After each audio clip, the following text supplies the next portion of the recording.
திரு எம்ஜிஆர் அவர்கள் வந்து சுடப்பட்டார் தெரியும். சுடப்பட்ட பின்னால் அரச கட்டளை படம் வந்து சத்யா ஸ்டுடியோவில் நடக்குது. ஒரு நாள் சத்யா ஸ்டுடியோ நடக்கிற போது எம்ஜிஆர் நடிச்சிட்டு இருக்கிறாரு. அப்போ திடீர்னு ஒருத்தர் என்ன பண்ணாங்க, அப்போ சொல்கிறாரு, அப்போ ஜெயராமன் ஒருத்தர் அவருடைய எம்ஜிஆருடைய சபாபதினு அவருடைய கூட இருந்தவர் திரு சபாபதி தான் அவருடைய மேக்கப் மேன் அப்போ இருக்கிறார். எம்ஜிஆர் கூட இன்னும் ஜெயராமன் ஒரு அசிஸ்டன்ட் இருக்கார். அவர் சொல்கிறாரு, மேக்கப்பு கலையை எல்லா முழுசும் எம்ஜிஆருக்கு தெரியுமா, யாருமே இல்லைனா கூட அவரே மேக்கப் போட்டு போகிறார் அருமையாக, அப்படிப்பட்டவரான் எம்ஜிஆர். அந்த சொல்கிறார் அவர்.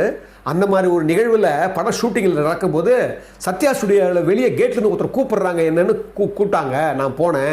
நான் போனால் வந்தவர் சொல்கிறாரு, திருவல்லிக்கேணியில் ஒருத்தர் ஒரு மேக்கப் மேன் இறந்து கிடக்கிறாரு, அதை நீங்கள் யாருமே கவனிக்கல, இறந்து கிடக்கிறாருன்னு சொல்கிறாரு. சொன்ன உடனே என்னடா சொன்ன உடனே நான் ஜெயராம் கிட்ட வந்து ஓடி சொன்னேன்.